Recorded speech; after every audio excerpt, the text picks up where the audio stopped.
We are live. We are live. Welcome to College Football's Peek Around the Corner with your host, Greg Pflugar. We cover everything in college football because we love everything in college football. And if you do as well, please subscribe to our channel. Smash the like button if you like our content. Share the video with your family and friends if you want to support this college football rebel outpost, the home for college football sickos, with a donation to help us keep the lights on. Hit that $sign where you make a comment, and I'll get you a super chat as quick as I possibly can.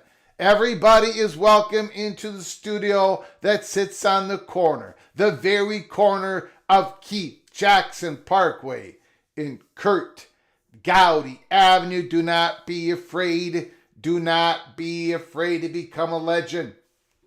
With your comments and with your phone calls later in the show, we're going to be talking some football. We're going to be talking some college football on this April 30th, the last day of April. And it's been a wild April indeed. We're going to go through the Pro Football Focus preseason All-American list for 2025. Look, we lost a lot of great college football players this season, right? Really, we lost a lot of great players, but do not be afraid. We've got a lot of stars for 2025. Some of them are not even named, of course, on the All-American list. I mean, Mr. Manning, Arch Manning is not going to be a preseason All-American, but he is going to be a star. Remember, I am the conductor on the Manning hype train for 2025. So do not be afraid. When we go through this All-American list, I think everyone's going to be going, wow. Wow, there is a lot of superstars. There's going to be a lot of eyeballs on the college football content watching these guys play the game in 2025. I cannot wait. Bill Belichick fires back. Now, we covered this story yesterday, and I was really uncomfortable talking about it. It's not in my wheelhouse. I do not feel good about it. We cover everything in college football. The only reason I started covering it yesterday is because there were multiple reports. Not one. Not coming from one outlet. Multiple reports saying they're worried about this situation. North Carolina is worried about this situation. Charles Barkley just said today he's planning on reaching out to Belichick. Former player. We talked about it yesterday. I'm very happy for Bill Belichick if he's happy. And Jordan Hudson is happy. And they can do whatever they want. Consenting adults, go for it. But there are people worried because it seems like Bill Belichick ain't no Bill Belichick anymore. Because he's the guy who controlled everything. All the messaging coming out of the New England Patriots franchise. Not even the owner. It was Bill Belichick. Not even Tom Brady. It was Bill Belichick. And suddenly, he might not be the man he used to be. Something's hanging over me. I might have to do a song on this. But anyways, a PATC rendition. Off-key rendition. Well, Bill Belichick fires back. Now, we're going to go over that. Just as I'm coming on live, CBS puts out a statement. And they're saying, when we agreed to speak with Mr. Belichick, it was for a wide-ranging interview. There was no preconditions or limitations to this conversation. This was confirmed repeatedly with his publisher before the interview took place and after it was completed. Because when Bill Belichick fired back today, we're going to go over it. He said, look, I wanted this interview to be primarily about the book that I'm trying to sell. But CBS told him, according to CBS, no limitations, baby. We're going to talk about everything. So again, we're going back and forth, and there are people who are concerned. And then,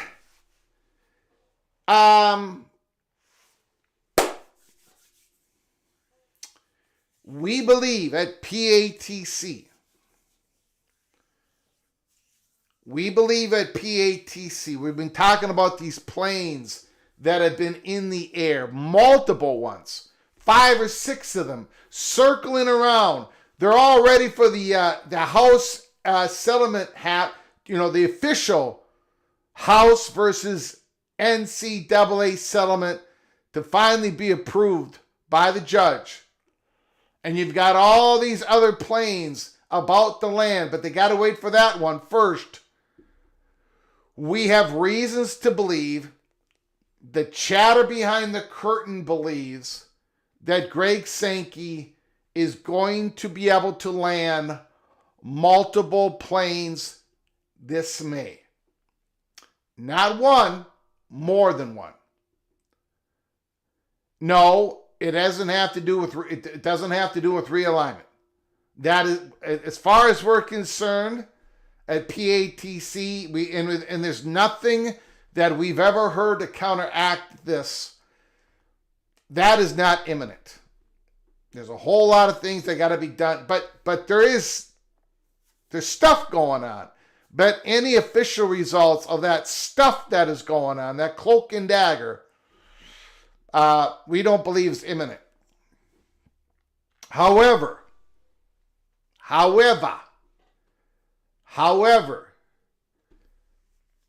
as Greg Sankey is landing these planes,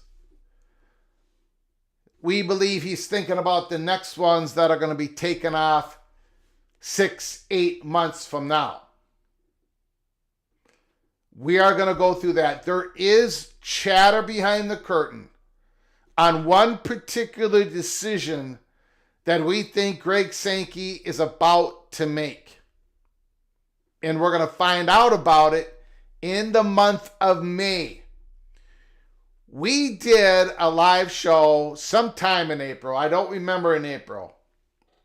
But it was called April Chatters, May Matters. We're going to find out that May matters. Now, that title of that show had to do with a lot of things. One is, I think we're going to get some real speculation from national reporters in and around the ACC meetings that are going to occur in May. But we think there's going to be other things happening in May in which we're all going to sit around and say, yeah, this month, there was some traction made this month in May. So we have got ourselves a stack show for you April 30th on a Wednesday. First, I want to thank everybody who has come on in at the beginning of our show.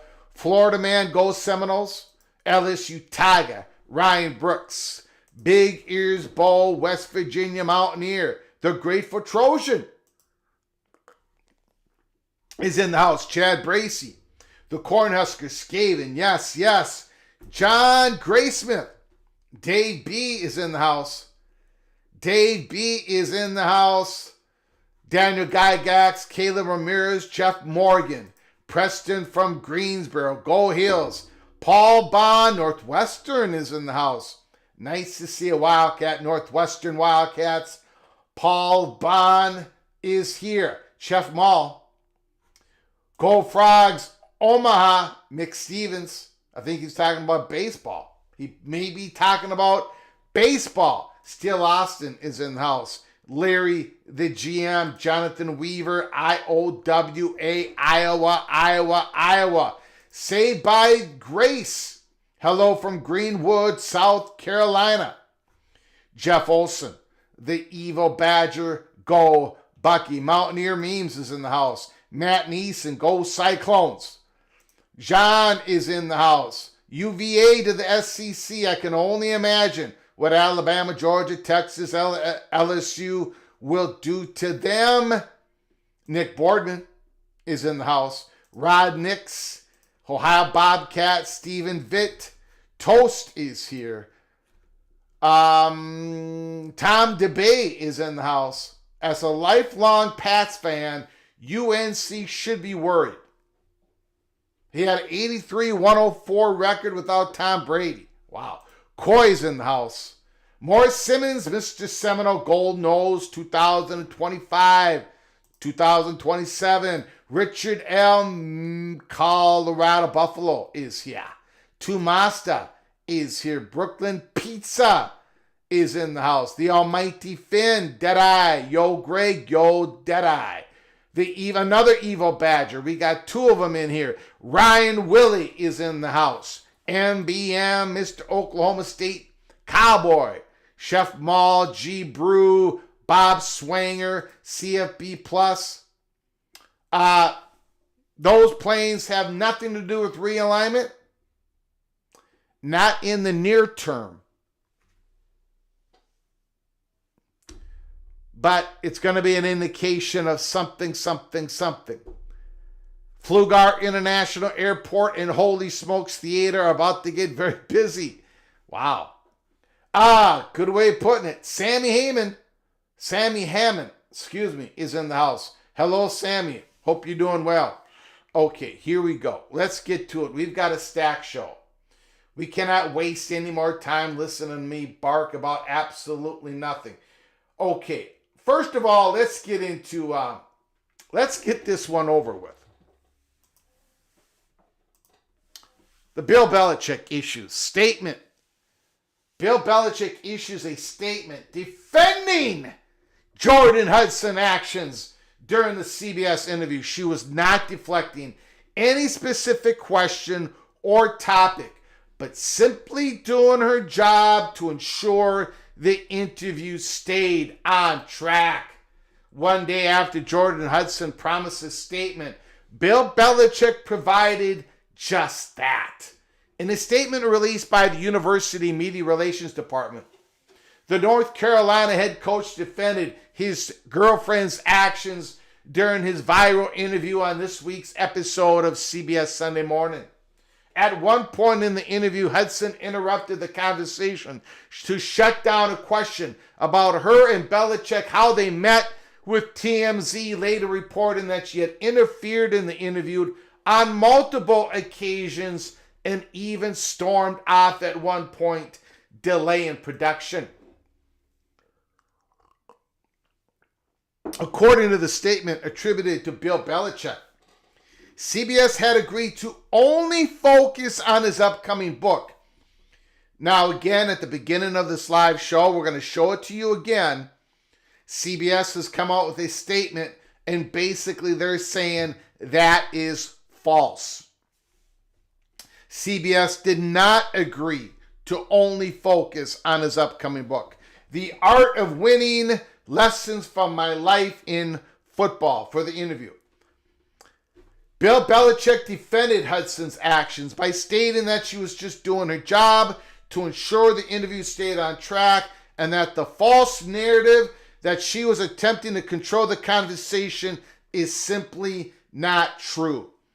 The entirety of the statement, according to 97.9 The Hill, reads the following. This is Bill Belichick. This is a statement today. Bill Belichick. I agree to speak with CBS Sunday Morning to promote my new book, The Art of Winning, Lessons from My Life in Football. Prior to this interview, I clearly communicated with my publicist at Simon & Schuster that any promotional interviews I participate in would agree to focus solely on the contents of the book. Now, Bill Belichick might have communicated that to his publicist, Simon & Schuster, but according to CBS, that's not the same information that was between Schuster and Simon & Schuster and CBS. CBS is saying, our interview was going to be wide-ranging.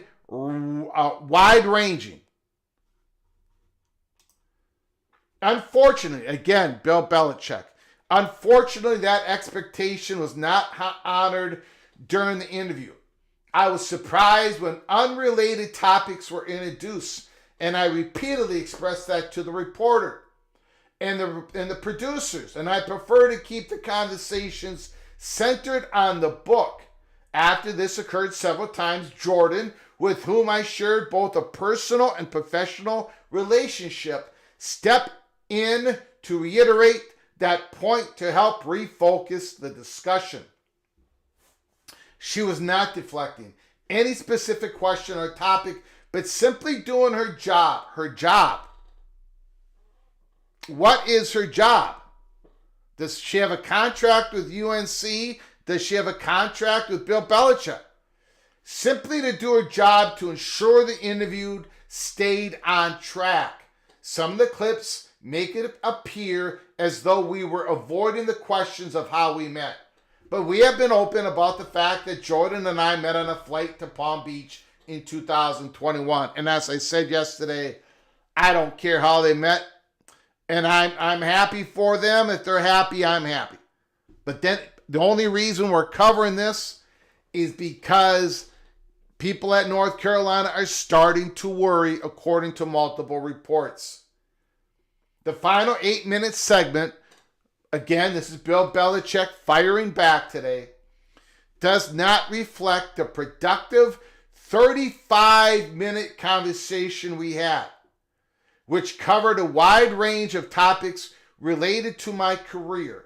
Instead, it presents a selectively edited clips and stills from just a few minutes of the interview to suggest a false narrative that Jordan was attempting to control the conversation, which simply is not true. The statement from Bill Belichick comes amid a slew of negative headlines.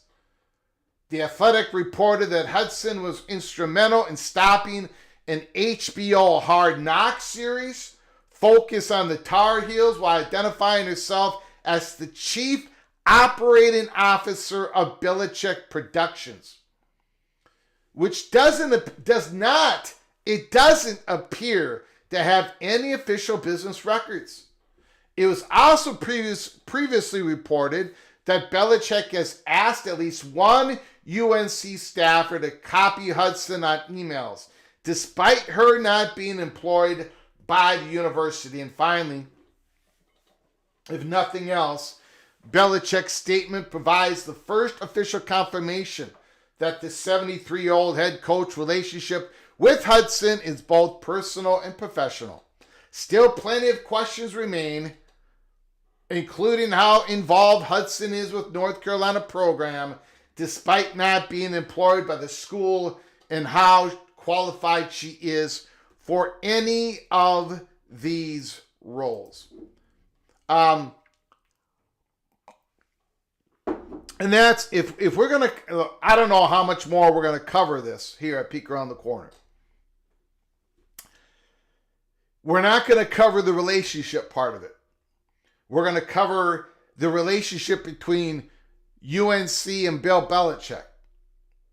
And maybe this all gets smoothed over. Maybe, I don't know. I don't know, guys. I do not know how this is going to go. There's already some nepotism involved, right? Bill Belichick.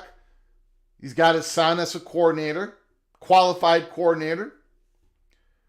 And now Jordan Hudson is a girlfriend, not married. She's being CC'd on some emails. She seems to have some sort of great involvement with Bill Belichick when it comes to at least forwarding a message. Like she's involved with his, obviously involved with his interviews. According to CBS, according to reports like TMZ, she also interrupted football questions that were asked of Bill Belichick. So we are going to cover this story when we believe it involves the North Carolina football program, not involving those two as relationship. Just to make that clear. Going forward, if there's anything to cover on this story, it has to do with the involvement of the North Carolina football program. And it is, I mean, it's affected them so far a little bit. At least they're getting worried about this situation. People are worried about this situation. People that have known Bill Belichick for a long time, known him as a control freak over microscopic details. And suddenly, he goes to an interview to talk about his book, and there's no representation of UNC. He does not wear the Carolina blue in that interview. Nothing with North Carolina. Just, we're going to follow that story as long as it has to do with North Carolina. Okay. Let's get to, put down your comments. I'll get to them. If it's a super chat, I'll get to it right away. We'll get to your phone calls in a little bit here. We're going to talk some football. And then we're going to get into Greg Sankey getting ready to land some planes in the month of May.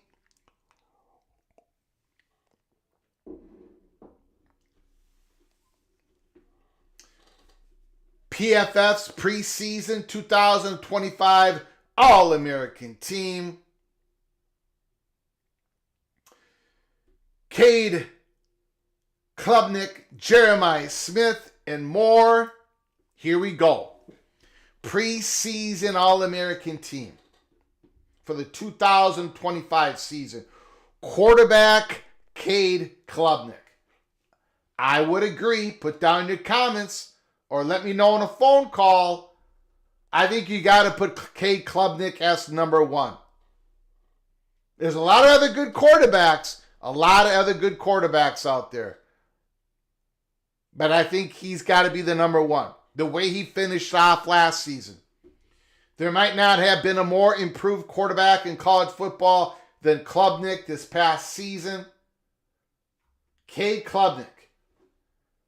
PFF's All-American preseason quarterback. Running back, Jeremiah Love. Notre Dame. The Fighting Irish elite run game and stellar defense led them all the way to the national championship game this past season. The former should be still present in 2025. Thanks to Love's return, he was sensational. Absolutely sensational. 6.9 yards per carry. Got nicked up in the playoffs. Notre Dame, hopefully they can keep them fresh. Now they start the season against Miami, which is going to be a great game. But at some point, if they get back in the playoffs, hopefully Jeremiah Love comes in fresh. Wide receiver Jeremiah Smith, of course, preseason All-American. As a true freshman, Smith was the most valuable receiver in the nation according to PFF's wins above average metric. True freshman. 6'3", 215 pounds. He's a beast. Absolute beast, Jeremiah Smith.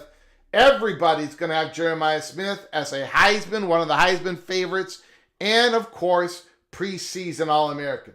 Another great wide receiver, Ryan Williams. I'm telling you guys, there's a lot of superstars here for the 2025 season.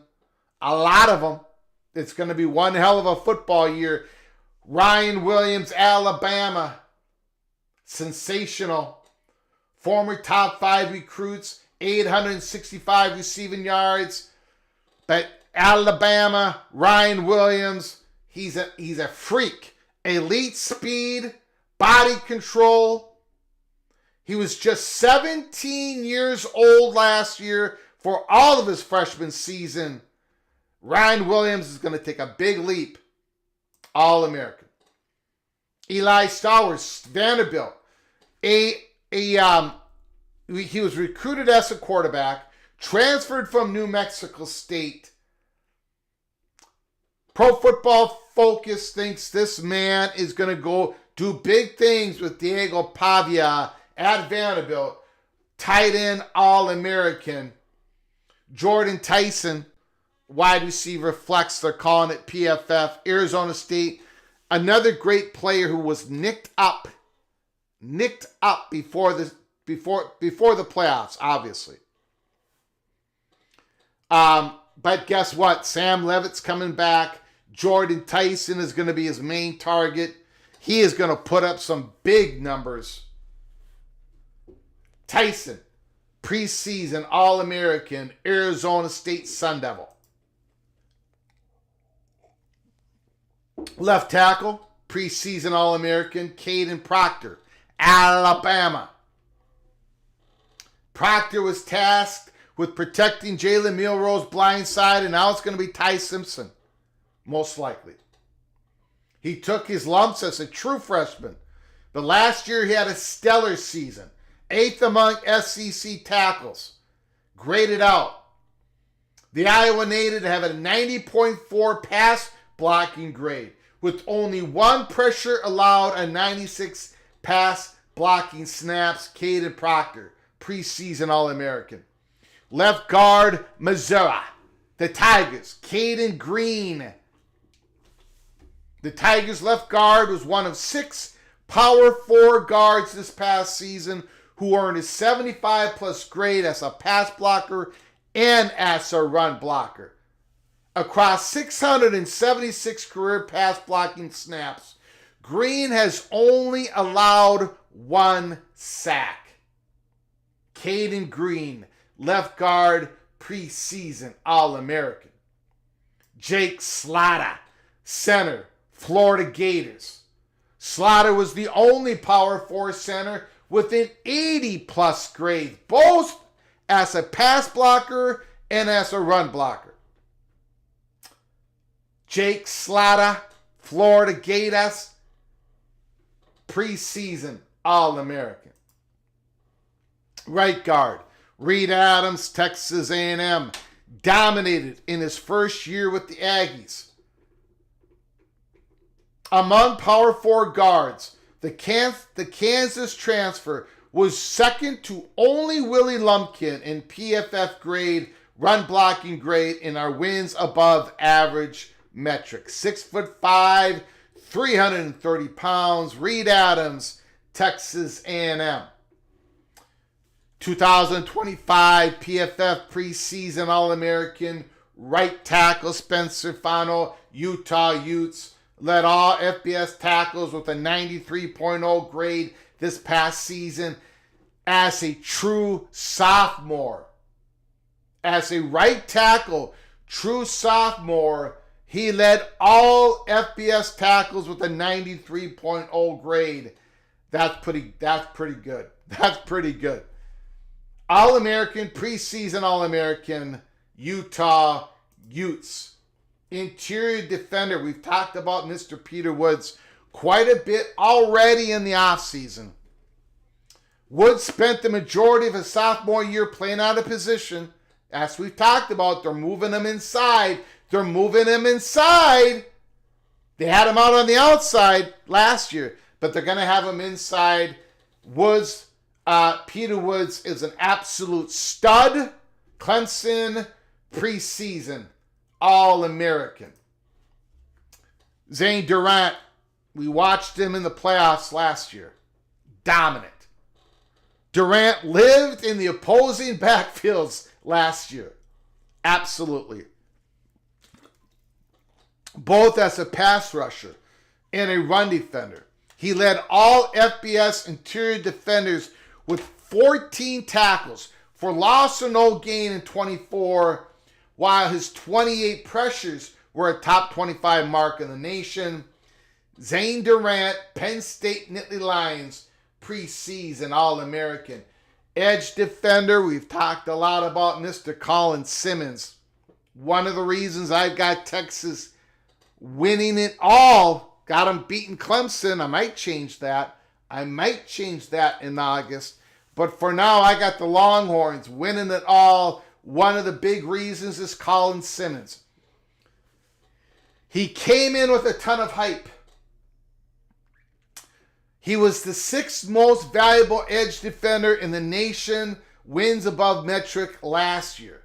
He only trailed Abdul Carter. We know what he just got picked 3rd in the NFL draft. The great Jack Swire, Mike Green, who got drafted, I think, in the 2nd round.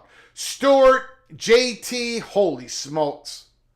Simmons ended up winning the Sean Alexander Freshman of the Year award, given to the best true freshman in America.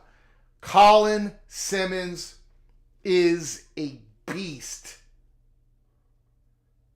He is, well, Arch Manning, and some other guys, but Colin Simmons is an absolute beast. We're going to get to another Longhorn here shortly. Colin Simmons, 2025 preseason All-American. Dylan Stewart, South Carolina, freakish athlete. Gamecocks have got a handful of freakish athletes on that team. They went 9-3. They were knocking on the door to get to the playoffs. This year, they might knock that door down. Dylan Stewart, edge defender. Incredible upside. former 5-star recruit, earned a 91.4 pass rush grade as a true freshman. Wow. Dylan Stewart, South Carolina, preseason All-American. Linebacker Anthony Hill, there's another Texas Longhorn that I was telling you about. He entered college as a 5-star recruit, immediately lived up to the hype. He constantly around the football. The Longhorns, I'm telling you, man, they are absolute. There was a article that came out today, Kirk Bowles. The Longhorns have like a $35 to $40 million investment in the salaries and NIL plus rev share for this football roster this year. The Longhorns, they are going to be a very tough out.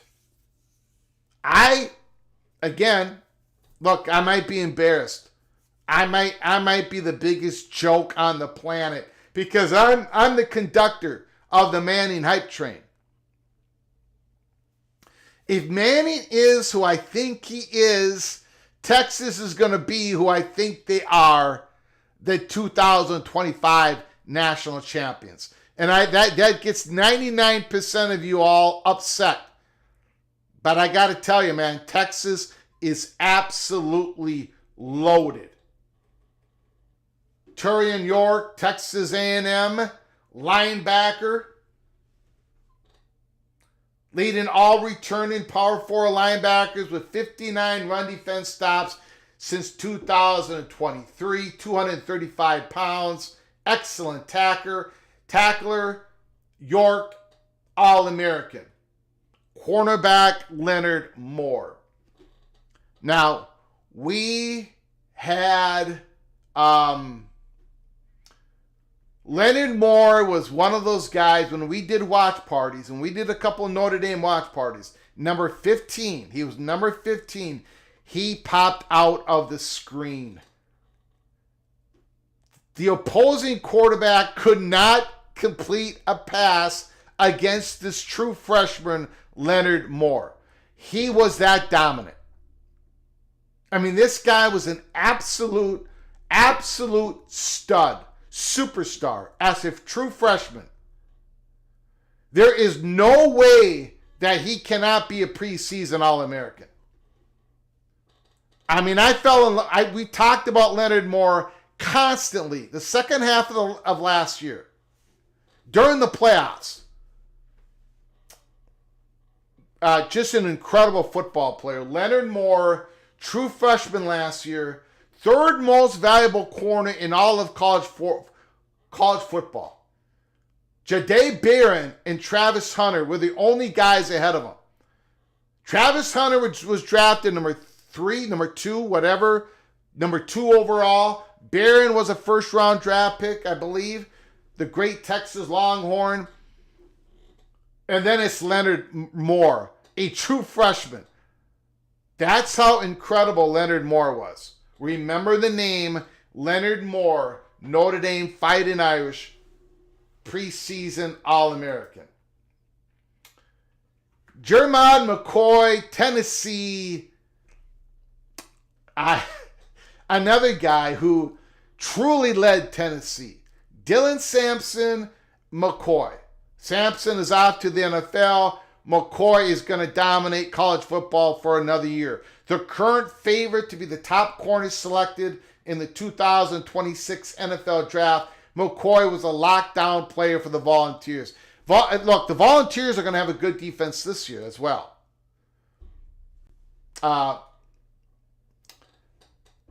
This guy, you've got absolute superstars all over the secondary.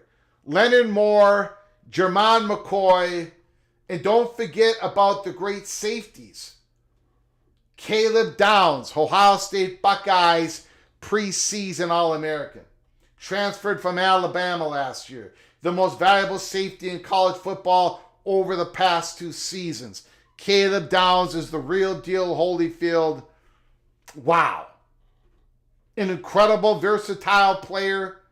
He can play at free safety, slot corner, in the box.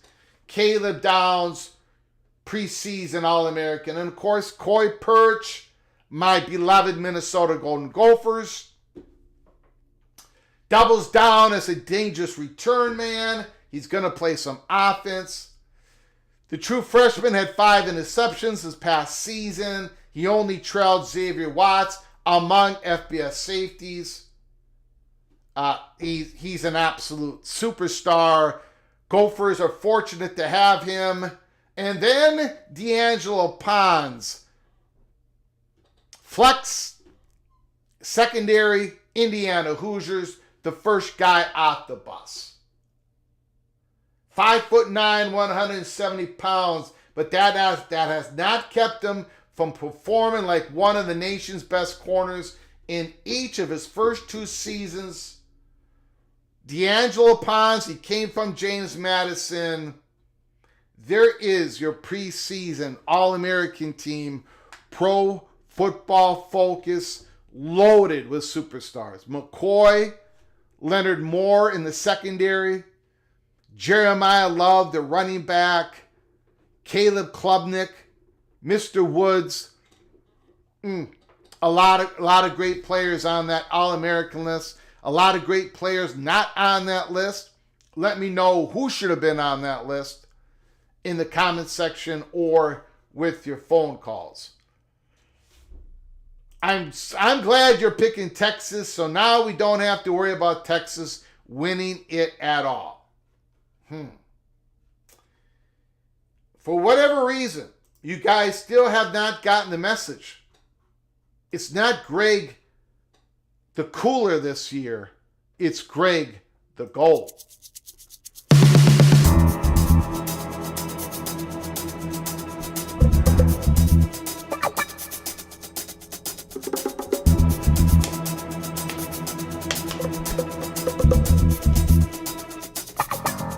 Greg the Goal. I'm getting everything right this year. Texas, Arizona State, Clemson, and Penn State are your Power 4 conference champions in 2025. Let's go. Let's go.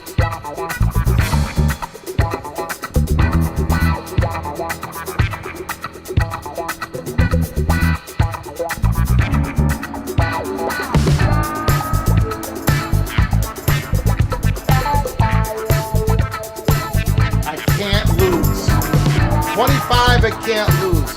It's mathematically impossible for me to lose again. It can't happen. It can't. It won't.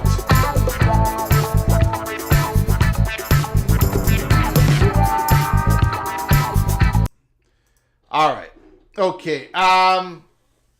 Let's get to the main story of today, April 30th, Wednesday. Then we'll get to your phone calls and all of your donations. I thank you so much, Expedition Greg. Thank you so very much. Mr. Buckeye, he put out a membership in Rumish. Lance, you received a membership by the generosity of Mr. Expedition Greg. When you get an opportunity, please say thank you to Expedition Greg. Both of you are officially knighted once again, Cloak and Dagger. Go to our library of episodes. You can watch them all, including early Pete Cloak and Dagger members episodes. Go check it out. Rumish, Lance, congratulations. Thank you, Expedition Greg. I appreciate it. Appreciate the generosity so very much.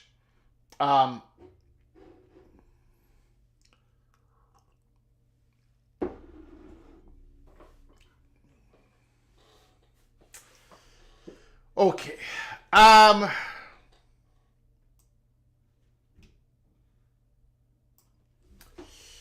Greg Sankey. There is there's a lot of things going on, right? The first is House versus NCAA settlement. Okay?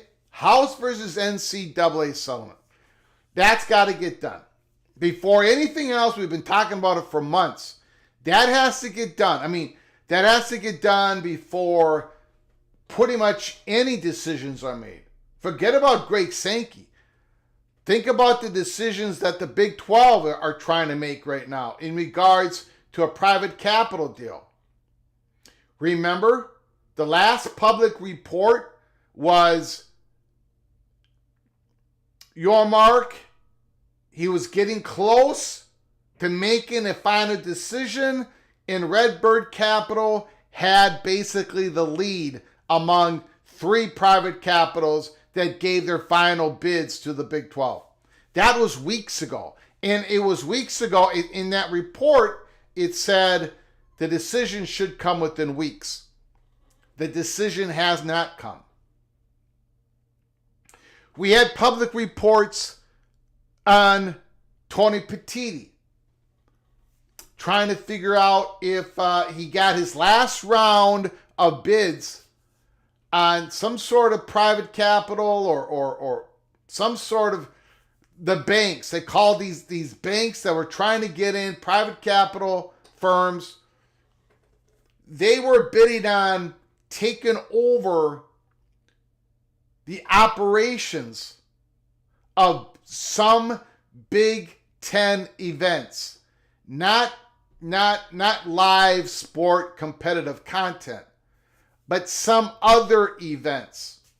I would grant you one of those events would probably be a Big Ten Pro Day, for example. Like the Big 12 has their Pro Day in Frisco, Texas, I believe. I believe that maybe these private capital firms bid on taking over a Big Ten Pro Day. They do the marketing, they bring the sponsorship in, and then they get a cut of it. Something to that effect. That's just one example. That decision, as far as we know, has not been made. There is probably a lot of decisions that have not been made because of the House NCAA settlement has not had its final approval yet from Judge Wilkins. And you got a whole lot of other things that are out there waiting to see when this happens, if it happens. Greg Sankey, SEC commissioner. He's got a lot on his plate. Number one, he's thinking about what do we do? Are we going to stay at 8 conference games or are we going to go to 9 conference games? Are we going to finally take the plunge and go to 9 games? If we go to 9 games, are we going to get paid for it by ESPN?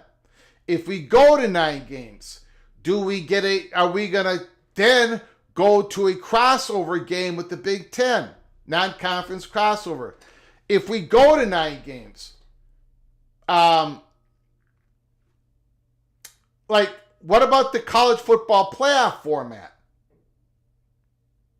What about the college football playoff format? Sankey and Petitti and Phillips and Yormark are going out to dinner. That plane has to land, right? All these planes are up in the air. All of them. Before you even get to anything having to do with realignment, which I think at the earliest, when it comes to, I don't believe anything is imminent. Let's put it that way. I do not believe anything is imminent. But I think a lot of people are talking amongst themselves. The chatter behind the curtain. We have reasons to believe that the people who report on this game that we love, college football, we believe that they believe that in reality, Greg Sankey and the SEC have made an internal decision to go to 9 conference games. And that plane will land in May, probably late May, probably in around some meetings, some SEC spring meetings. This is what we believe is going to happen. Based upon, we think the chatter behind the curtain believes it's going to happen. There's been no real reporting on it. Okay? But we've been waiting here at Peek Around the Corner for something to leak, for something to get out, for somebody to allude to it. And there was a little bit of a leakage. Finally, someone alluded to it. So we're going to go ahead and show you. But we think that nine conference game is going to happen. Or we believe people, the chatter behind the curtain believes it, which is important. If that plane lands on the 9-game landing strip, it's an indication of what other planes are going to land at what other landing strips are going to land. That 9 conference football game schedule is an indication that there are other planes that are going to land on the same landing strip. Let me show you guys something here. Again, it was just a...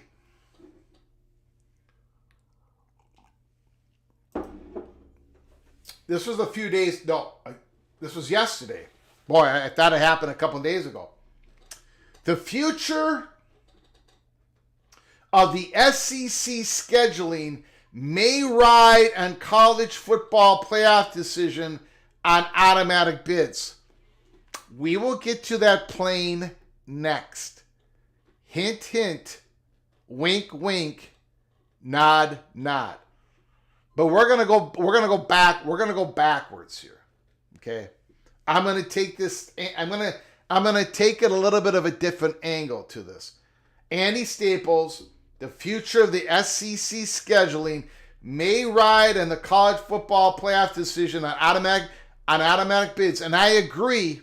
I agree with that. I agree. But we're gonna hit the conference 8 versus 9 first before I get into that other part of it. Andy Staples. He's again, we think they've already decided. So our information is a little bit different. We could be wrong, but we're all going to find out together. Andy Staples says the SEC has yet to decide whether to stay at 8 conference games or move to 9 for the 2026 season and beyond. We think they've pretty much decided that it's 9, and I think the chatter behind the curtain is ready to report on it.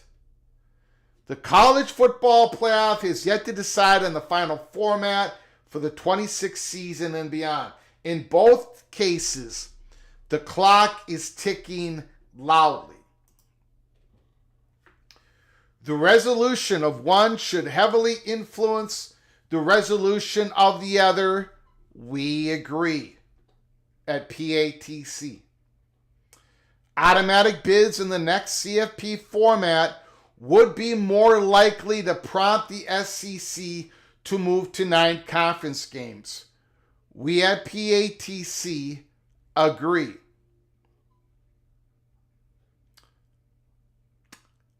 We agree.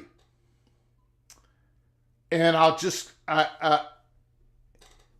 And there was one massive hurdle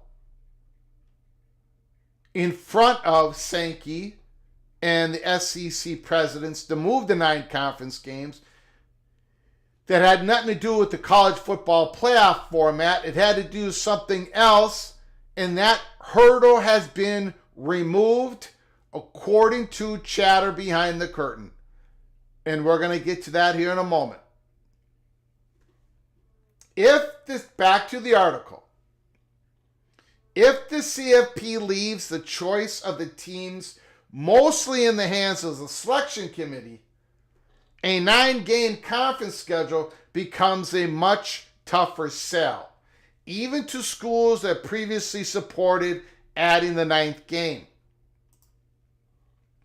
CFP leaders are expected to decide between a 12 and 14 team format, with 14 leading the way. At issue is whether certain leagues will receive a number of automatic bids.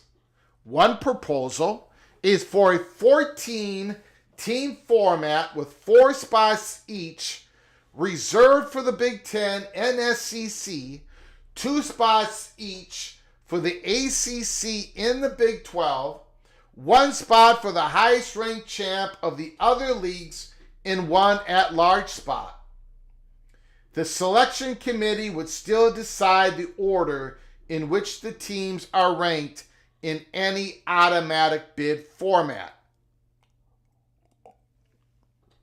Okay? Nothing earth-shattering, nothing surprising there.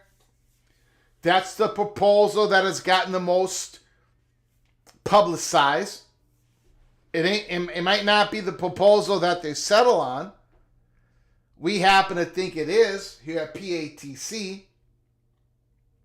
As you all know, we think it's going to be a 14-team, but then there's going to be an easy mechanism to go to 16-team. That's what we think is going to happen. We think there's going to be 4 auto bids for the Big Ten and the SEC. Okay, let's get to the next slide here.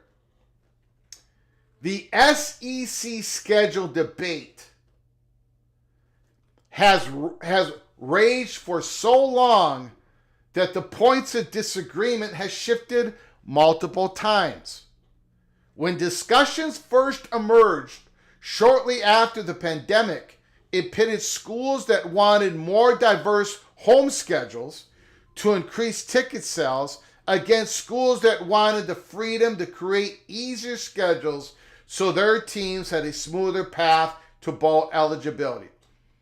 In other words, if there was 8 SEC schools, the top 8 brands that wanted to play each other more often, they wanted to just create more pressure on their ticket sales to increase the value of the ticket, more money, all that stuff. And then you had the 8 bottom schools of the SEC that did not want to have that 9th conference game because it was going to hurt them historically to be able to get that 6th win to be bowl eligible. But again, the points of disagreement have shifted multiple times. Then it became a question. Of whether ESPN would pay more for the extra conference game. If not, school officials wondered, should the league stay at 8 just on principle? And this is the change here that we are reporting on at Peek Around the Corner. The chatter behind the curtain, and it's been there for a little bit now. It's been there for a little bit. It did not happen today or yesterday when this article was released. It's been there for a while, and finally somebody has alluded to it. And this is the change. Now, it seems that a 9th game probably will result in more revenue for the SEC schools provided they don't water down their non-conference schedules in exchange. But even officials at schools who once stumped for a 9-game schedule want to know whether the SEC will have guaranteed spots in the CFP before they commit to an extra conference game. It probably is more important than the revenue piece, one athletic director told On 3. Okay, what does that all mean? It means this. The chatter behind the curtain is ESPN has committed, they are committed, according to what we are being told, the SEC's perception is ESPN is committed to more dollars to the SEC schools for a better schedule for ESPN. ESPN is committed for more dollars. That is a major step because they had not been all in committed until now. Andy Staples alluded to it. Other people have told us this. So, going forward here in the month of May, it's no longer a question in our minds that the SEC schools, they know they're all going to make more money if they go to 9 conference games. And then they're probably going to make more money with that Big Ten scheduling agreement. But that's not what this show is about today. They're going to make more money. It's assured.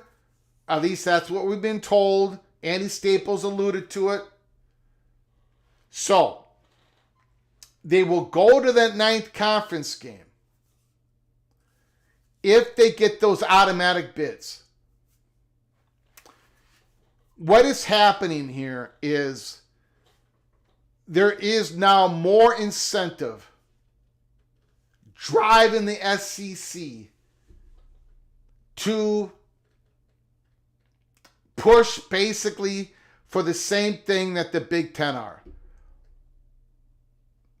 Most likely, ladies and gentlemen, as we have reported since for a long time, most likely those 4 auto bids. They're willing to go to 9 conference games if the conference is well protected, if the conference race is all that is important, and ESPN is willing to pay for all of it. This is what we've been told. So, here at Peek Around the Corner, we're going to make this pretty clear. Again, we believe in the month of May that the college football playoff format is going to be decided. Sankey and Petiti are going to land the plane. It's going to be to what they want to happen. Now, could there be 3 automatic bids each? And 2-2-1, and with 3 auto bids, 3-3-2-2-1-1.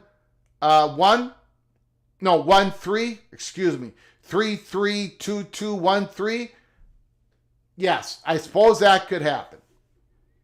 We don't believe that's going to happen. We believe the Big Ten and the SEC are going to use the power that they've accumulated, and they're going to settle on the 4-4-2-2-1-1 format. 14-team playoffs with an easy flip of the switch to go to 16 when there is material conference realignment change. And in doing so, quickly after that, the SEC is going to land the 9-game conference plane. The college football playoff format has to land first. That plane has to land first. Quickly after that is going to be that 9 conference games. It's all connected. It's all connected. And so if all that happens, if all of that happens, you're looking at SEC, 9 conference games, 4 automatic bids, 14-team playoffs that can quickly switch to a 16-team playoff. All of that, all of those changes, now the next step in SEC growing as a conference, power consolidation, all those evil things, all those good things, depending on where you stand, where you sit, what your team is, who you love, what part of the region of the country you are, good or bad, that if all that happens, and we think all that is going to happen, that is going to grease the skids for more the next SEC expansion. Auto bids, most likely for 9 conference games, more money from ESPN, and then what happens next? Probably in 2026, the SEC expansion. But for the month of May, Greg Sankey, we believe just ESPN letting Sankey know, and the presidents, okay, we are willing to go more money on the 9 conference games. That is the go-ahead. The green light is now lit. In our opinions, the chatter behind the curtains opinion, because ESPN is willing to pay more money for that 9th conference game. Now ESPN, now SEC, their next mission, now that they know they're going to get more money to give themselves a harder schedule, the next mission is security. They got more wealth coming. Now they need more security, and that is what they're going to agree with the auto bids. Probably more than less. And then that sets up for further SEC expansion. So there it is. We think by the end of May, 2 planes are going to land. The SEC is going to land 2 of them. The college football playoff plane along with Petiti, and the 9 conference games. And that is going to be the later one. That is going to be late May, probably in and around the SEC meetings afterwards, something to that effect. April chatters, but May is going to matter. This month coming up, starting tomorrow, is going to matter a lot. And then I think when it comes to like speculation, we've talked about this before. You've all noticed that the national reporters, they're not speculating on anything. They used to speculate on this stuff all the time, but it has been quiet. I think in May, when these planes start to land, I don't think they're going to be embargoed as much. I think they're going to start to talk, and we're going to have a very interesting month of May up ahead. Okay, let's get to your phone calls. You can talk about the planes. You can talk about Bill Belichick firing back, defending Jordan Hudson. You can talk about CBS Sports firing back right when we came on live, saying, no. It was decided that it was going to be a wide-ranging interview. It was agreed upon. Or you can talk about the PFF Preseason 2025 All-American team led by Jeremiah Smith, Jeremiah Love, Clay Klubnik. Okay, here we go. Let's open up the phone lines. 763-260-1333. 763-260-1333. Jordan Travis has retired from football. The great Florida State Seminole quarterback. He's retiring. He put out a letter today. Congratulations to Jordan Travis for an incredible football career. Florida State. I don't know how many games. What was it? His last 17? His last 13? I think it was the last 17 games that he played. He won something like that. Unbelievable. Jordan Travis, unbelievable career. The phone lines are open. 763-260-1333. And we are 19 in a row. Holy smokes. Wow. 19 in a row.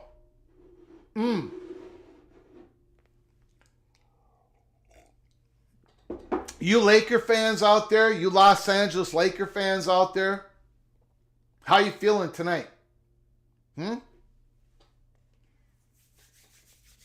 How you feeling tonight?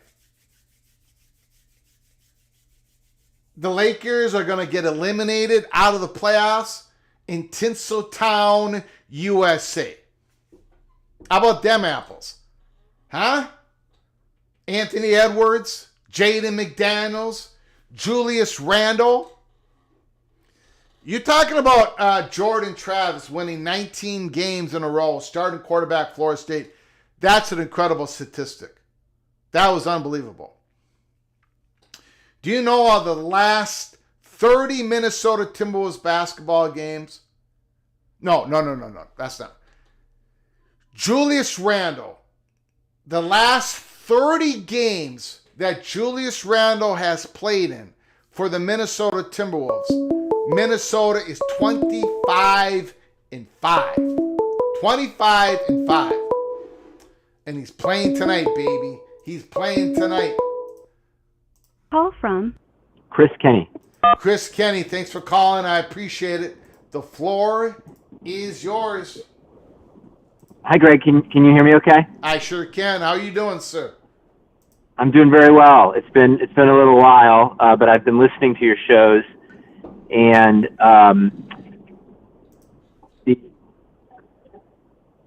sorry, let me turn my GPS off. No one needs to listen to that.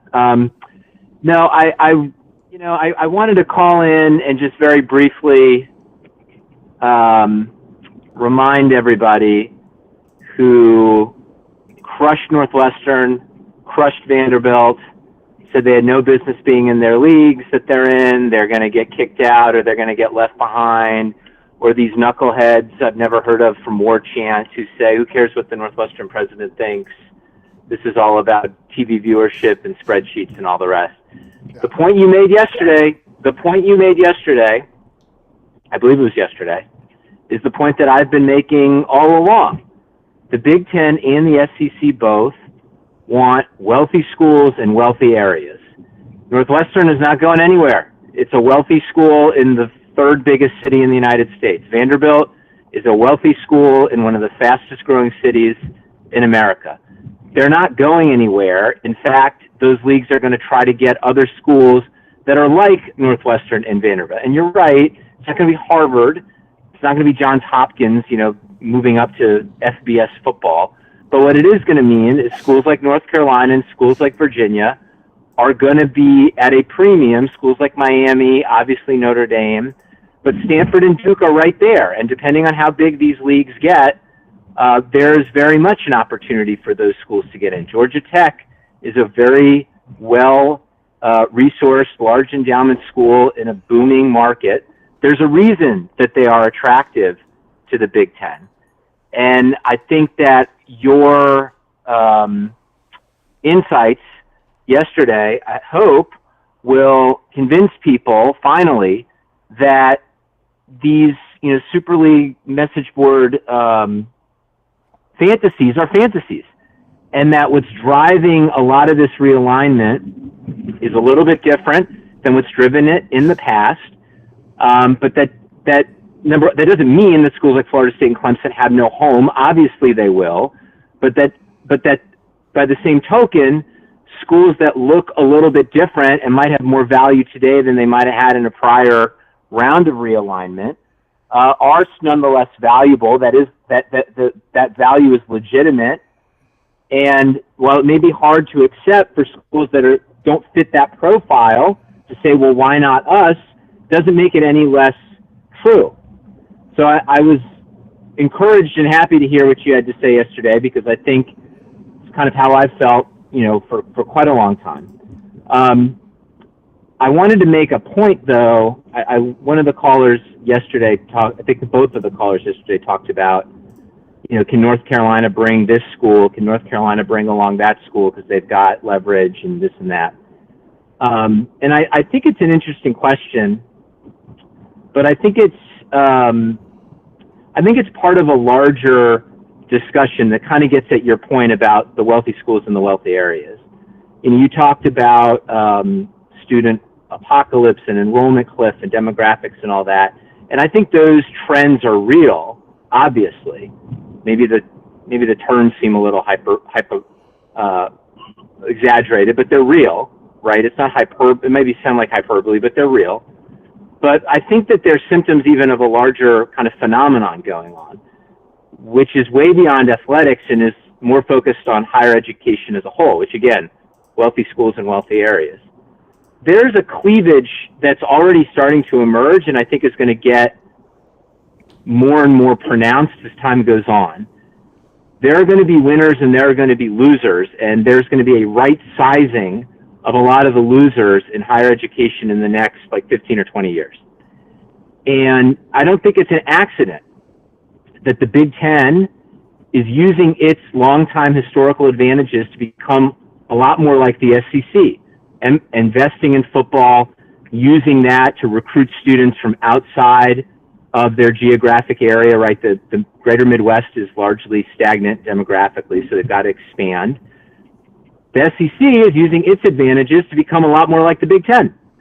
They have used football to their advantage, local or sort of schools that were more local and provincial in nature, sort of cultural touchstones in the Southeast, are becoming national universities. Like Alabama and Georgia are becoming they look a lot more like Big Ten schools than they did even 10 years ago, 15 years ago. University of Florida is arguably on par with the University of Michigan in a lot of ways. Not quite in terms of its research, but in terms of being an elite state university. There's a reason University of Texas and Texas A&M are so valuable. Yeah, they got rabid fan bases for football, but it's way bigger and more important than that. So what I think is, something we should all kind of keep our eye on is, winners want to be with winners. The Big Ten wants to be more like the SEC. The SEC wants to be more like the Big Ten. They're after these schools because those schools themselves are going to be winners. No matter what conference North Carolina or Notre Dame or Virginia land in, or Duke or Stanford for that matter, those schools are going to be winners. They're going to be on the right side of the cleavage that's coming. They will always be in-demand schools. They will always have their pick of students. They will always have, I know there's a lot of disruption in federal funding for research, but that's going to pass. They're always going to be the leaders in higher education. If you're Mississippi State, or you are Arkansas, or you are Auburn, you're feeling pretty good about where you are by being in the SEC, and you want to surround yourself with more of those winners. So I think it's only natural that they're looking to add schools like North Carolina and UVA. But what I wonder is, what about North Carolina State? What about Virginia Tech? What about Louisville, let's say? There are other schools that are kind of on the periphery. And I wonder if this moment where the Big Ten and the SEC may be buyers in a destroyed ACC, the Big 12's contract comes up around 2030 or thereabouts. I do wonder if the political pressure that may be applied to these kind of in-demand schools is going to be much greater than perhaps we've seen, because the Board of Governors in North Carolina is going to want North Carolina State to be among the winners. Mm-hmm. They want, the governor of Virginia is going to want Virginia Tech to be among the winners. You can go down the list. And so I hear that number. It certainly seems the more manageable number for these two leagues. Somebody's got to pick up the tab, obviously, on the media rights deal. But I have this kind of, I'll close on this, just sort of nagging feeling that this is perhaps going to be a one-shot opportunity for schools that have institutions that may not be among the winners to kind of bring them along The media rights deals all come up for renegotiation. Amazon gets in the game. Maybe when you talk about a 40-team, 48-team breakaway, that's what this is going to look like. And schools that we might not think are even as highly regarded as a UVA or Virginia, which a lot of people still can't understand why they're so highly regarded, get to come along because they want their stakeholders want them to stay among the winners. I think that because if you're not among the winners, like look what's happening at WVU right now. I mean, that's a proud school with a proud football tradition, but they're already feeling the effects of this demographic crunch. They are shrinking the size and scope of their university. I think that's kind of sad, frankly, but it's happening. So who's to say it's not going to happen at other schools that aren't in sort of the most academically selective tiers? They're not in the Big Ten or the SEC, which can use their football brand and athletic national reputations to kind of push them and keep them among the winners. Like, what do those schools do? Do you want to end up like West Virginia if you're at NC State or Virginia Tech or some other school like that? No, you don't. And so I wonder, again, I'll hang up and let you respond, if we're going to see an enormous amount of politicking and pressure to get as many people in among the winners as they can before this cleavage comes. So that's all I got to say. Thank you, Greg. You got it. I appreciate it. Great call. Yeah, brought up a lot of good points.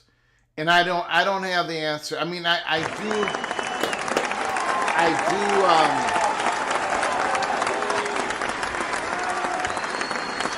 do agree with the sentiment that there's going to be a lot of political pressure put on this.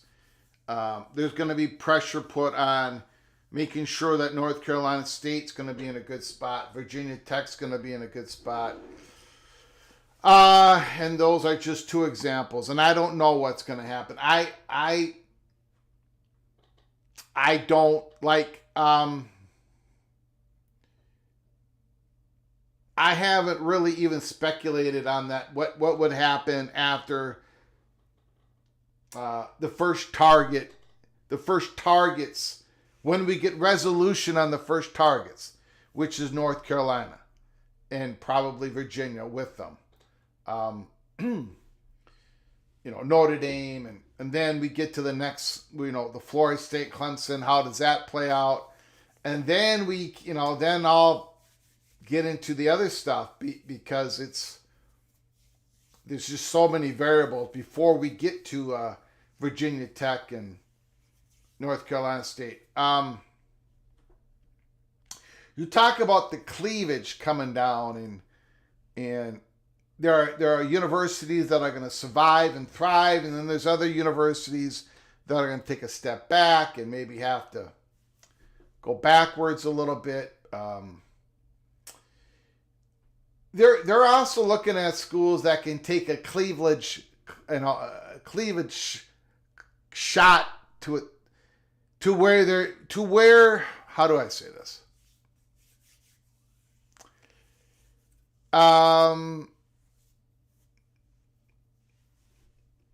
This is a race for students.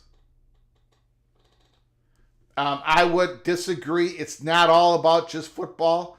I know I got some SEC people in the chat room going, nah, none of this is, it's all only about football. It's just not true. It really isn't. It isn't. And the SEC has already made decisions.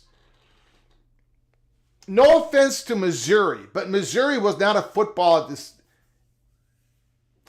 Missouri was not a football-driven decision by the SEC. Especially back when they made the decision. I mean, West Virginia was more, if it was all just about football, when the SEC made their decision to expand with Missouri and Texas A&M, it would have been West Virginia, not Missouri.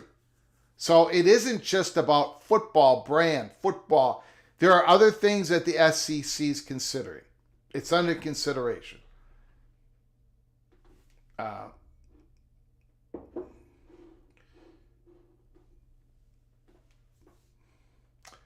So, I mean, there were a lot of great comments in there. And I pretty much agree. I'm not and early in the call, Kenny said something to the effect of, I know, Greg, you're trying to convince people. Call from Ryan Brooks. Ryan Brooks, can you hold on for a moment? Certainly. I appreciate it. I'm not even trying to convince people at this point. I'm not. We're going to find out all together what happens here. Who knows? The economy may just tank and the world may be in a war and all this stuff gets blown up and whatever. I mean, I have been told by Big Ten, I have been told by people that I trust, my sources over the years, that it's like the Big Ten ain't really looking to expand unless it's North Carolina, Notre Dame. And North Carolina might go to the SEC and Notre Dame might say no, and then the Big Ten's, I just happen to think that Notre Dame's finally going to have to flip the switch. But no, the Big Ten is not thirsting for expansion right now. We think there's a little bit more thirst on the SEC side of it. But anyway, getting back, like I'm not here to, like, what I want to make sure of is when the USC story finally broke and everything went, and my phone exploded and everything, I said to the little general, to my wife, I said, I'm sure glad I did what I did. I'm sure glad I'm glad I did not shut up. Even though 90-some% of the people said I was crazy. And believe me, they did. Look at the comments during my text messages during 2022. I mean, my ex, at that time, Twitter. I mean, everybody, they were making fun of me on these message boards, and I'm sitting there going, I got to keep saying this because we got the info. And in the Big 12, Pac-12 situation, in the Oregon, I mean, when it's all said and done with, I want to be able to, put my head on the pillow and said, well, we gave it our best shot. We said it how it was. Hopefully I'll be accurate once again. If not, at least I can say, we did not, we gave the information in an honest fashion, just like on June 15th last year. When I did that live show, I caught hell. It was not easy. People keep asking, Greg, you get a lot of viewership. You get a lot of viewership for the size of your show. You've got a small show. Subscribers, you haven't grown, but yet you get all these views. Bigger than these other bigger shows. And I keep saying to people, this show may never grow because people don't want people want to hear, like, they want to get in their silo, especially college football fans. I don't want to watch a program that keeps ripping on my Gophers.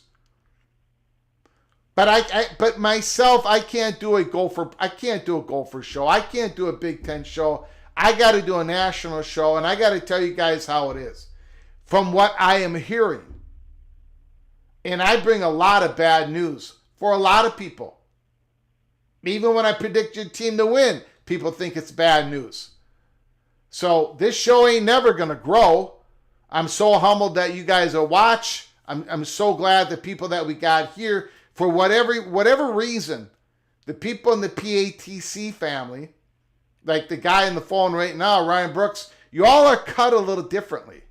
For whatever reason, you're college football sickos, you are okay with me ripping on your team a little bit, ripping on your conference or a little bit. You are okay with me taking shots. You are okay with me praising your opponent's quarterback. For whatever reason, the people in the PATC family are cut a little different than a lot of other people that watch college football YouTube channels. And I'm very fortunate that you are cut a little differently.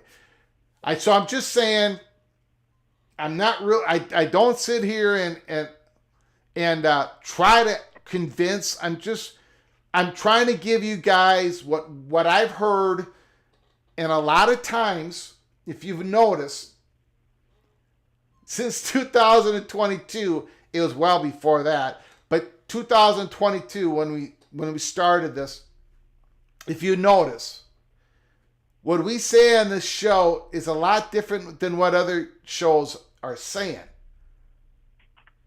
For whatever reason that is, you can figure that out. Ryan Brooks, the floor is yours. Thanks for your patience, sir. Oh, thank you. Just wanted to start off with a personal note here.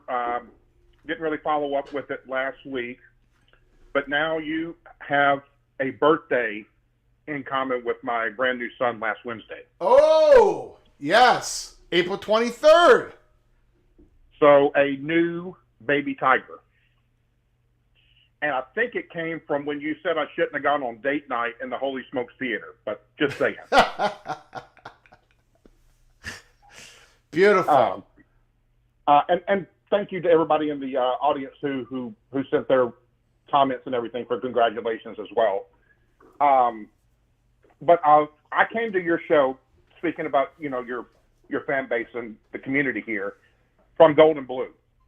And after he passed on, I reached out to some of his people associated with the show, and they turned me on to here. And I come on here because not blind, not a cult, but I looked at what your record was. I looked at your previous tweets. I could see that you're right most of the time, and then I can see when you're wrong how you quickly took the L. And I compare that to other shows and then other people on X, and it amazes me how anyone follows them or can continue when they just throw everything against the wall and hope something sticks. So there is no cult. It's just truth, and if you like it, good. If you don't like it, that's fine too. And so I really, really love and appreciate that. I appreciate it.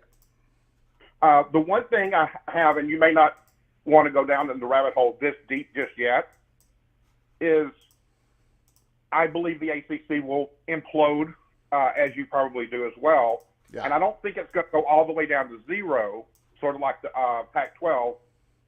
But at what point, and so the next logical step, would AAC backfill them? Okay, if so, yes.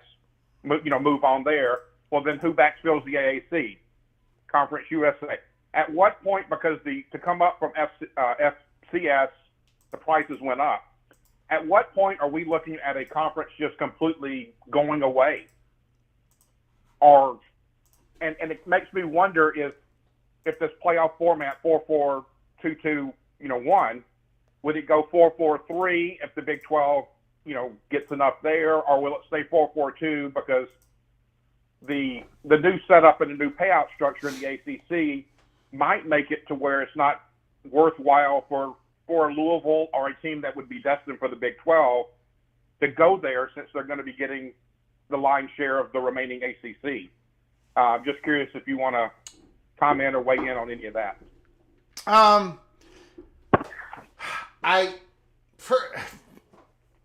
First of all, however this college football playoff format is going to be decided, however it's going to look like, they're going to have exit hatches out of it built in regards to material changes in conference, right? Conference realignment.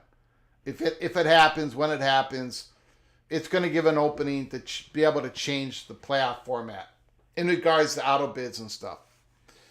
The second thing is, and I know I disappoint people, and I wish I wouldn't disappoint people, but I love hearing speculation from the PATC family in the chat room, and when it comes to phone calls, when it has to do with what happens after the ACC and the Big Ten do their scoops, their poaching, what happens next? And my only speculation is I don't think the ACC is going away. But beyond that, I don't really have anything else because I don't know how the ACC is going to use their distribution, their exit fee distribution. I don't know when it's going to into Virginia Tech's and Louisville's pockets. I mean, the ACC could use a lot of that exit fee money and try to poach a Big 12 school, right? There is so much there, like a West Virginia, for example. I mean, there is so much. There's so many different avenues that this could go in, and the most important piece of that is, and I don't have any information, is how does the exit fees of those schools that leave? How does the exit fees get distributed? Do they wait a couple years to make sure that you stick around to grab that money? Or, I mean, you know what I'm saying? Until we know that, for me, I'm talking about as the host of College Football's Peek Around the Corner, it's literally impossible for me to, I mean, I'll go ahead and speculate and just guess, but I have really no information. Like, I don't really have an educated guess because that's a lot of money sitting out there. Go ahead. So my question isn't necessarily, because you're right, there's a lot of variables with the ACC, and they're getting a lot of money, but the smaller G6 conferences don't have that same kind of payout. Do you think that they're just going to get smaller, or one will actually go away eventually? Because we're getting consolidation, and they keep rating, and it just keeps trickling down, and we don't talk about it, but Conference USA is rating from FCS, and then they keep rating down. Eventually, you got to think there's going to be a conference that just goes away, and maybe even goes away at the FBS level. But I agree with you. There's too many variables right now for ACC. So Conference USA, as of right now, they're at the bottom. Them and the MAC.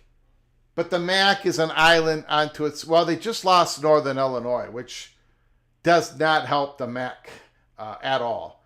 So I don't know if you want... Maybe you want to... Whatever, the MAC or Conference USA. I think, again, just speculating, I think there's going to be always enough possibilities to firm up those conferences, you know, when you go through the dominoes for now.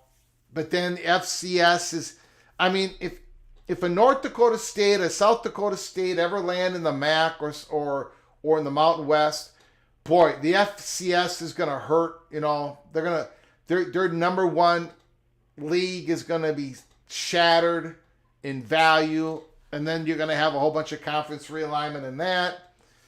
I guess it'd be a loss of an FCS conference or two or three, but it's hard to guess. It's hard to guess, my man. No, so that's basically all I had, was just thinking down the road 2 or 3 steps of, you know, what this is going to look like, and again, we still got a lot of planes in the air to land to begin with, but your track record has proven you right more than wrong. So staying tuned and smashing that like button every day and keeping the head on the swivel. I appreciate it. Thank you for the very kind words. Thank you. All right. See you.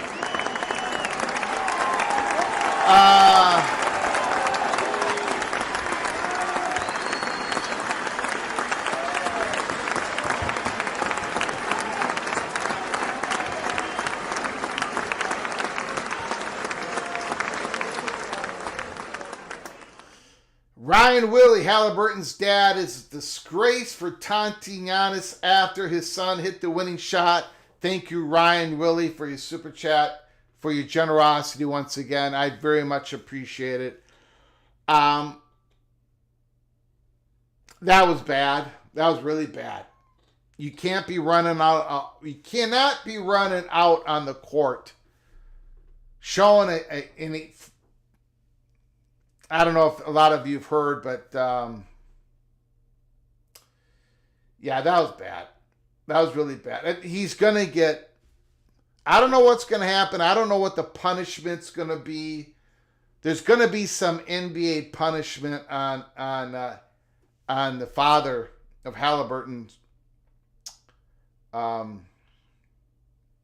running on the court and taunting Giannis like that. That's you can't do that. You cannot do that. I mean, if it was you or Ryan Willie, if you did that, you would be banned from NBA arenas for a lifetime. I don't think that's going to happen to Halliburton's dad, but some punishment is going to happen. Some punishment is going to happen. That was pretty bad. And again, Giannis, he's probably going to leave Milwaukee. He got Milwaukee Bucks the World Championship. I think Milwaukee, with Lillard now injured, I think they're going to have to make a move, get some good young players and a whole lot of draft picks. Call from Rick? Rick, can you hold on for just 1 second? My pleasure. I appreciate it. So thank you so much, Ryan Willie. Thank you for the super chat. I think Milwaukee Bucks they're gonna have to do a major reset, right? Major reset. But they did get the World Championship. They did a few years back. Let's see here. There is comment here. I wish he'd put up a Discord server to establish a record. Thank you, Big Gun Shop. I'm not going to set up a Discord server. People have asked me that a few times. That is something that I'm not going to be able to moderate, to keep an eye on, to keep track of. And I don't want there to be any, how do I call it? Language. I just don't want anything to be attached to me that I can't take a look at. It's just something I'm not going to be able to do. In regards to establishing a record, I've been very fortunate to be able to establish a record without the use of a Discord server. That's all. I'll put it that way. But I thank you for that. People have mentioned me doing that, and I just don't have the time to do that. Go ahead, caller. The floor is yours. Rick, I appreciate the call. Go ahead, sir. I was thinking, I don't cook myself, but it's a long process in gathering the ingredients and making the Thanksgiving Day meal. And when it's all done,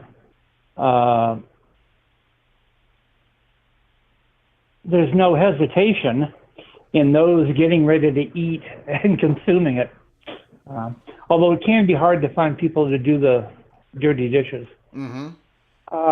This is the SEC and the Big Ten doing what they're doing now and getting ready to land these planes. They know they've got all the ingredients. They know what they want, and they're getting ready. But while they take a lot of time to get something done and think it out, once the decision is made, it really goes quick. Mm-hmm. And I kind of see that's where it's going to go with the getting the playoffs settled at 14 or 16. That's what it's going to be, 14 or 16. And there will be AQs, and it may be 4, it may be 3. And that will follow a scheduling agreement between the two. And that will be followed by North Carolina and others imploding the ACC, because that's the plan. Yeah. Right?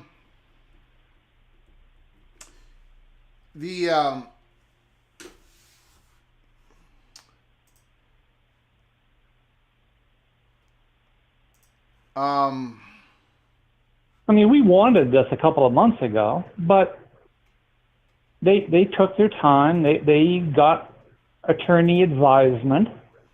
They wanted to make sure all the other conferences attended the meeting, gave their input, that they were respected for the input that they gave. But now it's time to make the decision. Yeah. It's May. Tomorrow. Yeah. Yeah. I agree. It kind of some of this reminds me of the story of when Texas and Oklahoma, when they called Sankey and said, look, we understand where the future of college sports is going. We would like for you guys to consider us, for us to be able to join the SEC. And Sankey basically said, I'm very much interested. I don't want you guys calling anybody else. I'll get back to you as quick as I possibly can. And then, Sankey quickly got the presidents on board, called Texas and Oklahoma back, and basically said, we got a lot of work to do among ourselves. Okay? We got to figure this out. There's a lot of steps to take. But basically telling Oklahoma and Texas, you do not need to call the Big Ten. Okay? You do not need to do that. The unofficial decision has been made. That's the point I'm getting to. The unofficial decision has been made. That's what I think we're at. I think a decision has been made. It's just not official. It's like, I think the SEC and the Big Ten know exactly what the format is going to look like if they can get it done without all this extra cost. They've gotten a lot of flack. Maybe they'll get scared into some politicians rising up again, whatever that is. But I think they've made a decision. It's not just the official one. A lot of work's been done. The ingredients is all in the pan. It's been baked. Now they got to take it out of the oven before it gets burnt. Does that work? Go ahead, sir. It does. That's Thanksgiving dinner. Yes. Yeah. Yeah. And with regard to the ACC, there's a side of me. I wish you could. I believe BTM knows what the Big Ten wants after the SEC lands their picks. Well, they're gonna call Notre Dame. That's what they're gonna do. Right, Notre Dame's gonna call them. Yeah, that's assumed. I mean, that's almost like an annual phone call. Yeah, I'm not concerned about that. Yeah. No, I'm talking about the other schools. Yeah, I think they've got it gamed out. But then again, some things might change. Whenever this happens, the economy got better, got worse, whatever. Fox positioning. Maybe Petiti has gotten a hold of. Maybe Petiti and Amazon have been talking a little bit because they think that the SEC and the Netflix might expand their relationship. Andrew Marchand had a podcast today, and they talked about how Netflix, when it comes to live sports, they're going to go bigger and better in the years ahead. They didn't talk college sports, at least what I've heard, but they talk, in generalities. The Netflix is going to get, they're going to do more and more of this stuff, They have international exposure, and they're doing something with the SEC that everyone's going to find out or watch the first week of July. So, again, I think the Big Ten has gamed it out. I think they know what they would want to do if the SEC is successful in grabbing their first 2 or 4 targets. But, again, that those official invites definitely have not been extended, so they could always change their minds. But Rick, and I'm going to say this, I've said this before, I'm going to say it again. These SEC presidents and Big Ten presidents, they are part of these huge conferences. The Big 12 is a huge conference, okay? The ACC is. The Big Ten and the SEC are sitting on just monster schools, monster conferences. The media packages are worth billions of dollars. The research packages are worth tens of billions of dollars.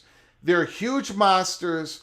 And if they're going to bring a school in, if they are going to expand, yes, eyeballs are important, but there's a whole other list that is important. And when they bring you in, they're thinking that you're going to be a partner for the next 100 years. So they've got to be sold by you. They've got to know that you're going to be around. They got to know that you're going to survive a depression. They got to know that you're going to survive and you're going to thrive under our banner, the SEC, the Big Ten. They got to know that you're going to be a good partner. They got to know that you're going to make the conference better eventually, if not at the start. They got to trust you. They got to like you. This isn't just a business deal. It's not just a business transaction. It's a fellowship transaction, which people lose sight of. I'm telling you guys, these academia, there's got to be a sense of fellowship. Before they let you in the room, they're going to look at you every single week, every single month for years.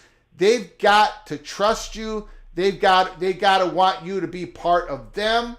All that plays a part of it, not just a viewership spreadsheet. Go ahead, sir. I'll let you finish up. Yeah, their standards are high, and you're marrying into the family.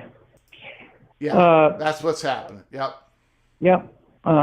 In closing, the one thing I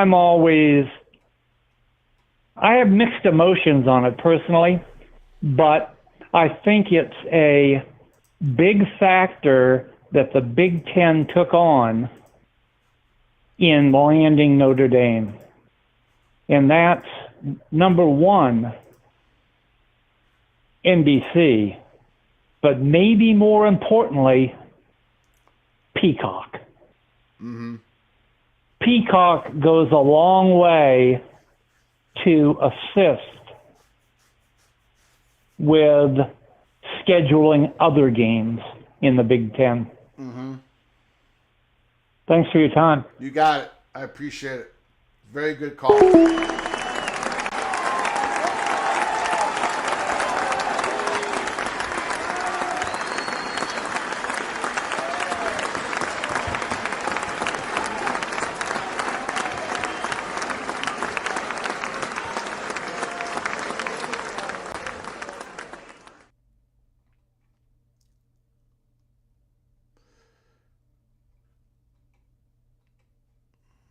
Trust goes both ways. No one is king.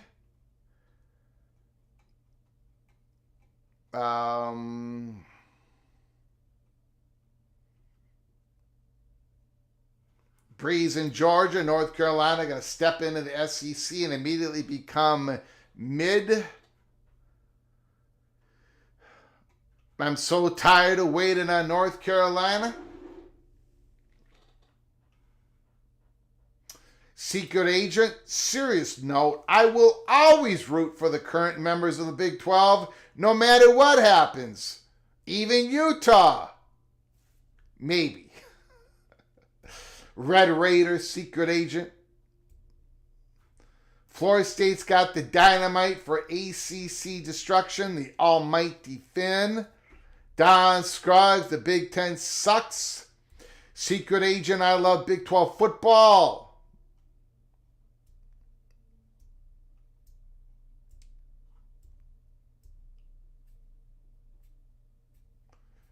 Michael Hart says the SEC has their criteria for expansion. Any addition will involve a flagship university in a contiguous state and a well-attended member of the AAU.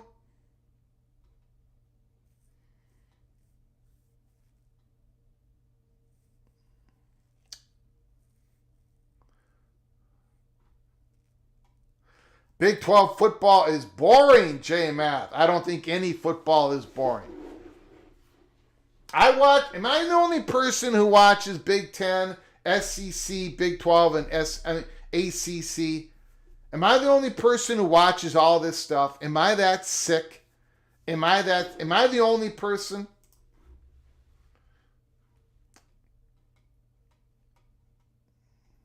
That is the question. Am I the only person who watches all of college football?